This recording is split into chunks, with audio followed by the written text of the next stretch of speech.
एक बार फिर से स्वागत है आप सभी का हमारे YouTube चैनल मेडिहट पर, जहां पर हम दवाइयों के बारे में बिल्कुल सही तरीके से जानते हैं कि किन किन कंडीशन में डॉक्टर आपको कोई दवाई दे सकता है, या अगर कोई दवाई आपके पास है तो वो किस इस्तेमाल में आप कर सकते हैं। तो आज उसी कड़ी में हम एक वीडियो और ऐड करना चाहेंगे, पर यह आज किसी दवाई के ऊपर रिव्यू नहीं होगा, यानी हम किसी दवाई के बारे में नहीं जानेंगे। आप में से बहुत सारे लोगों ने टेस्ट करवाए होंगे, जो कि हमारे पैथोलॉजी लैब वाले भाई होते हैं, वो सभी लोग करते हैं। तो आपने बहुत सारे लोगों ने उनके पास टेस्ट ट्यूब देखी होगी, वो कलर के हिसाब से कुछ अलग अलग ब्लड इसके अंदर डालते हैं, कुछ ब्लड इसके अंदर डालते हैं। तो आज हम जानने वाले हैं कि आप टेस्ट ट्यूब की जो कलर्स होती हैं हमारी, यानी इसके ऊपर जो ये जैसे येलो कलर की है या ग्रीन कलर की है, इससे हम कैसे पहचान सकते हैं कि ये हमारा टेस्ट कौन से तरीके का हो रहा है। तो सबसे पहले इसके अंदर मैं आपको बता देता हूँ। तो इसके अंदर हमारी वाइल्स होती हैं, इसके अंदर हम ये देखने वाले हैं वाइल्स हमारी कितने प्रकार की होती है। तो सबसे पहले जो हमारी वाइल्स होती हैं इसके अंदर EDTA की फुल फॉर्म बोले तो ethylene diamine tetra acetic acid. और इसके अंदर हमारी पाई जाती है हमारी प्लेन वाइल पाई जाती हैं, या सोडियम फ्लोराइड पाया जाता है, या सोडियम सिट्रेट वाइल्स इसके अंदर पाई जाती हैं, या हेपेरिन इसके अंदर एक तरीके हमारी ये भी वाइल्स होती हैं। ये वाइल्स यानी टेस्ट ट्यूब की हम बात यहाँ पर कर रहे हैं। तो जैसे कि मैंने आपको बताया कि कुछ वाइल्स होती हैं, तो इसके अंदर जैसे कि मैं आपके लिए देखो लेकर आया हूँ यहाँ पे, जैसे कि ये हो गई हमारी पर्पल ब्लू कलर की, पिंक कलर की हो गई, येलो कलर की हो गई। तो इसके अंदर आज हम फुल डिटेल में जानेंगे कि इसका इस्तेमाल डॉक्टर किन किन कंडीशन में, या हमारे जो टेस्ट ट्यूब लैब वाले भाई होते हैं वो इसका इस्तेमाल जनरली किन किन कंडीशन में करते हैं। तो सबसे पहले जो हम ले रहे हैं इसके अंदर हम ले रहे हैं EDTA, यानी बोल सकते हैं जिसके ऊपर हमारा एक पर्पल कलर का ये हमारा साइन पाया जाता है। तो इसके अंदर हम इसके अंदर कौन कौन से किस किस प्रकार के टेस्ट परफॉर्म कर सकते हैं। तो सबसे पहले आप EDTA की फुल फॉर्म जान लीजिए। EDTA का मतलब होता है ethylene diamine tetra acetic acid. तो EDTA का मुख्य रूप से काम क्या होता है, ये हिमेटोलॉजी जो हमारी लैब के अंदर यूज़ होते हैं उसके अंदर इसका इस्तेमाल किया जाता है। हिमेटोलॉजी बोले तो ब्लड की किसी भी प्रकार की स्टडी को हम जो है हिमेटोलॉजी बोलते हैं। EDT ये जो हमारी ट्यूब होती है इसका जो हमारा कलर होता है वो रॉयल ब्लू कलर से हम इसको पहचान सकते हैं। और यह टेस्ट ट्यूब जो हमारी होती है ऊपर जो हमारी टेस्ट ट्यूब जो इसके अंदर होता है, अगर हम इसके अंदर ब्लड डालते हैं तो उसको कितने घंटे तक हम उसको रख सकते हैं। तो जनरली इसका प्रिजर्वेशन जो है, एक बार अगर आपने इसके अंदर टेस्ट ट्यूब के अंदर ब्लड डाल दिया तो आप उसको 24 घंटे के अंदर इसका टेस्ट जो है इस्तेमाल कर सकते हैं। और इसको -12 डिग्री सेंटीग्रेड पर रखना पड़ता है। एक चीज़ और, अगर आप इसके अंदर जैसे ब्लड ऐड करते हैं तो ये करता क्या है, ये हमारा जो हमारे ब्लड के अंदर जो कैल्शियम जो होता है उसको नष्ट कर देता है, जिससे हमारा जो ब्लड होता है इसके अंदर टेस्ट ट्यूब के अंदर वो जमता नहीं है। और अगर हम बात करते हैं इसके यूज़ के बारे में कि इसका जो हमारी टेस्ट ट्यूब है इसके अंदर हमारे कौन कौन से टेस्ट परफॉर्म होते हैं, जैसे कि मैंने आपको बताया था रॉयल ब्लू कलर से आप पहचान सकते हैं कि इसके अंदर हमारे कौन कौन से टेस्ट होते हैं। तो जनरली सबसे ज़्यादा होने वाला जो हमारा टेस्ट होता है, आप में से बहुत सारे लोगों ने इसका नाम भी सुना होगा, CBC यानी कंप्लीट ब्लड काउंट। यह सैंपल EDTA की ट्यूब में लिया जाता है। मैंने आपके लिए, जिससे कि आपको आसानी से समझ सकें, मैंने आपको इसके अंदर हिंदी और इंग्लिश दोनों तरीके से आपके लिए कंटेंट रखा है। और चलिए शुरू करते हैं। इस टेस्ट की सहायता से रक्त में उपस्थित सभी कोशिकाओं की संरचना एवं उनकी संख्या का भी पता लगाया जा सकता है। यानी बोले तो अगर हमारी RBC की सेल है, सपोज कीजिए, एक तो हम इसकी स्ट्रक्चर भी देख सकते हैं कि उसकी स्ट्रक्चर कितनी है और वो हमारे ब्लड के अंदर कितनी मात्रा में पाई जा रही है, या वो कम तो नहीं हो रही है या वो ज़्यादा तो हमारी ब्लड के अंदर नहीं है। उस कंडीशन में डॉक्टर आपको इसकी टेस्ट करवा सकता है। तो सबसे पहले जैसे कि मैंने आपको बताया RBC काउंट यानी रेड ब्लड सेल्स के अंदर हम इसके अंदर काउंट कर सकते हैं। WBC काउंट, HB लेवल यानी हीमोग्लोबिन का level, TLC, DLC, MCV, MCH और MCSC। ये जनरली ये अगर किसी तरीके का अगर बॉडी में पस वगैरह हो गई है, फुंसी फोड़े हो गई हैं, किसी प्रकार का इन्फेक्शन हो गया तो ये जब बड़े हुए आते हैं। तो इसके अंदर जो जनरली हमारा होता है, हमारा टेस्ट जो होता है वो RBC, WBC और HB लेवल को हम इसके अंदर डिटरमाइन करते हैं। और देखते हैं इसके बारे में और क्या क्या है दिया गया है। तो और इसके अंदर AEC, इसके अंदर ये वाला टेस्ट भी हो सकता है। ब्लड ग्रुप यानी जो हमारे ब्लड ग्रुप होते हैं, हमारा A ब्लड ग्रुप है या B ब्लड ग्रुप है या AB ब्लड ग्रुप है या O ब्लड ग्रुप है, सब इसके अंदर हम जो है इस टेस्ट ट्यूब के अंदर फिल करते हैं और जो है इसका हम टेस्ट परफॉर्म करते हैं।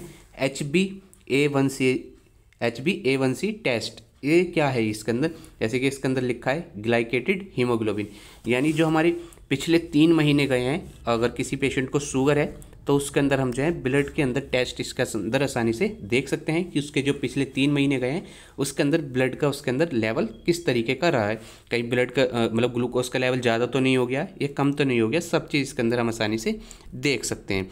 तो और इसके अंदर और कौन से टेस्ट दिए गए हैं और देखते हैं।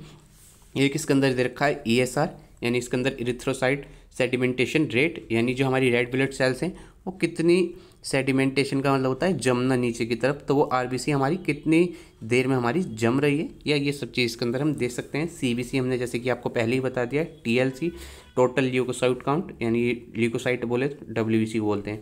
DLC डिफरेंट ल्यूकोसाइट कितने प्रकार की हमारी इसके अंदर वो पाई जा रही है, इसके अंदर भी हम देख सकते हैं। 1 मिनट थोड़ा रुकिएगा।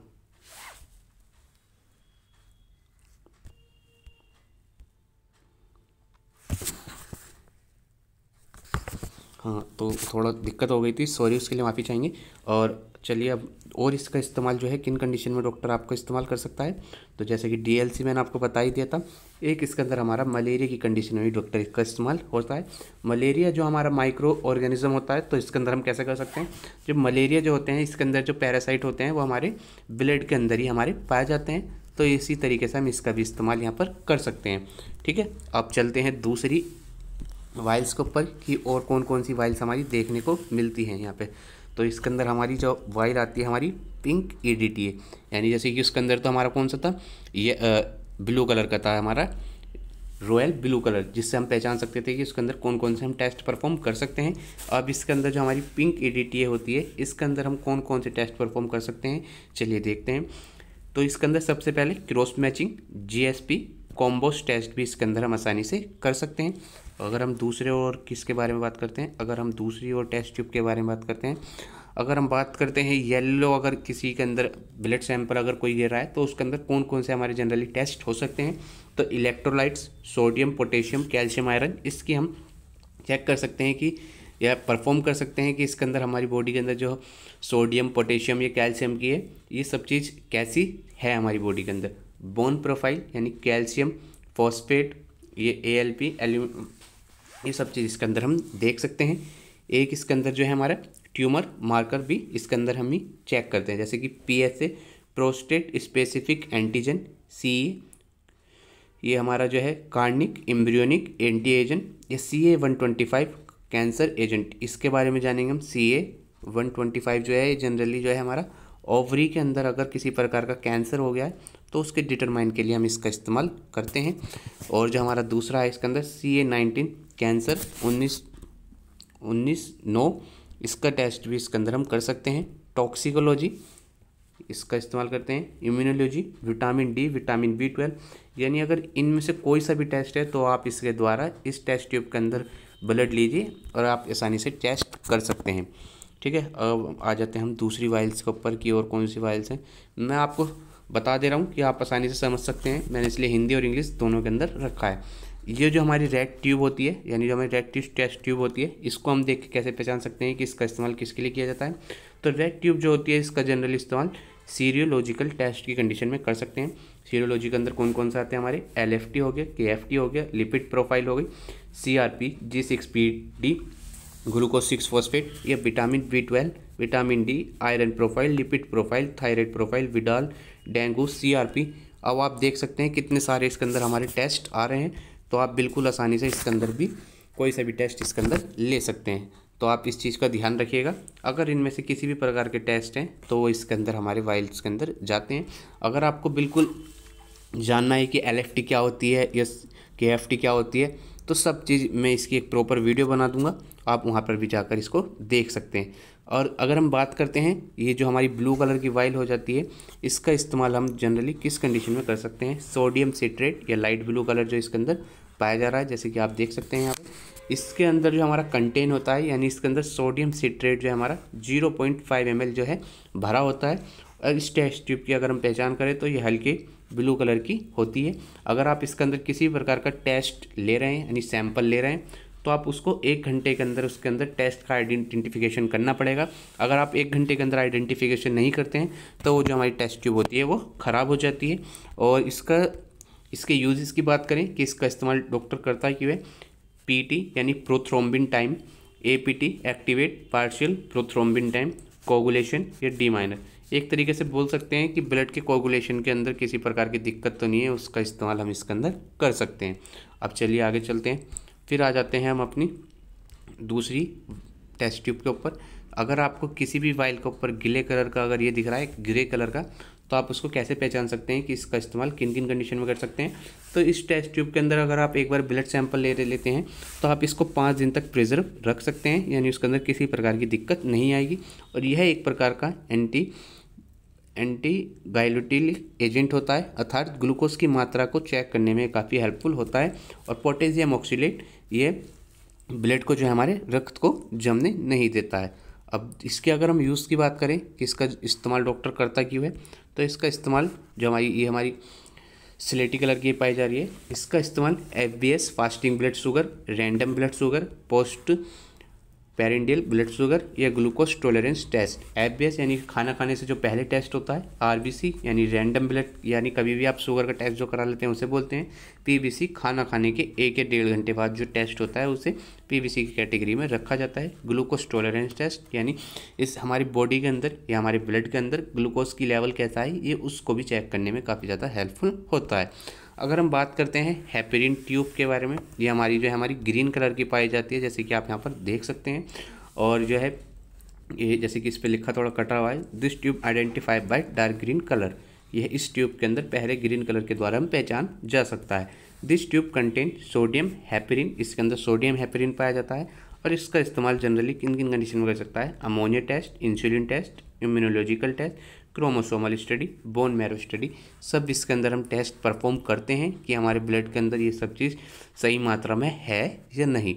अब चलिए आगे चलते हैं, देखते हैं और कौन सी हमारी टेस्ट ट्यूब बची है। ये हमारी लास्ट टेस्ट ट्यूब है जिसके अंदर ऑरेंज कलर से ये हमारा पाया जाता है। ऑरेंज कलर को आप देखकर कैसे पहचान सकते हैं कि ये किसका अंदर टेस्ट परफॉर्म किया गया है। This tube identified orange colour, यानी इस टेस्ट ट्यूब को आप ऑरेंज कलर के द्वारा पहचाना जा सकता है। दिस ट्यूब कंटेंट, इस ट्यूब के अंदर हमारा कंटेंट जो पाया जाता है यानी सिट्रेट पाया जाता है। और इसका इस्तेमाल नॉर्मली डॉक्टर किन किन कंडीशन में कर सकता है, इम्यूनोलॉजी और टॉक्सिकोलॉजी। इम्यूनोलॉजी का मतलब होता है कि हमारी बॉडी के अंदर इम्यून सेल्स होती हैं, हमारी WBC बोल सकते हैं, कि वो हमारी अच्छी तरीके से वर्क कर रही है या नहीं कर रही। टॉक्सिकोलॉजी के बारे में आप हमें बताइएगा, अगर जो सही आंसर देगा मैं उसकी जो आंसर होगा उसको पिन कमेंट में मेंशन करूंगा, जिससे कि आपकी सही लोगों को आपको जानकारी मिल सके टॉक्सिकोलॉजी। और मैं इसके बारे में अगली वीडियो में आपको बता दूंगा कि टॉक्सिकोलॉजी का इस्तेमाल किन कंडीशन में किया जाता है। अगर आपको वीडियो इन्फॉर्मेटिव लगी हो तो प्लीज़ चैनल को सब्सक्राइब कर लेना एंड वीडियो को लाइक कर दीजिए। और अगर आपको वीडियो थोड़ी भी सी हेल्पफुल लगी तो आप अपने हिसाब से कमेंट भी कुछ ना कुछ मेंशन कर सकते हैं। I hope you like this video. Thank you for watching this video.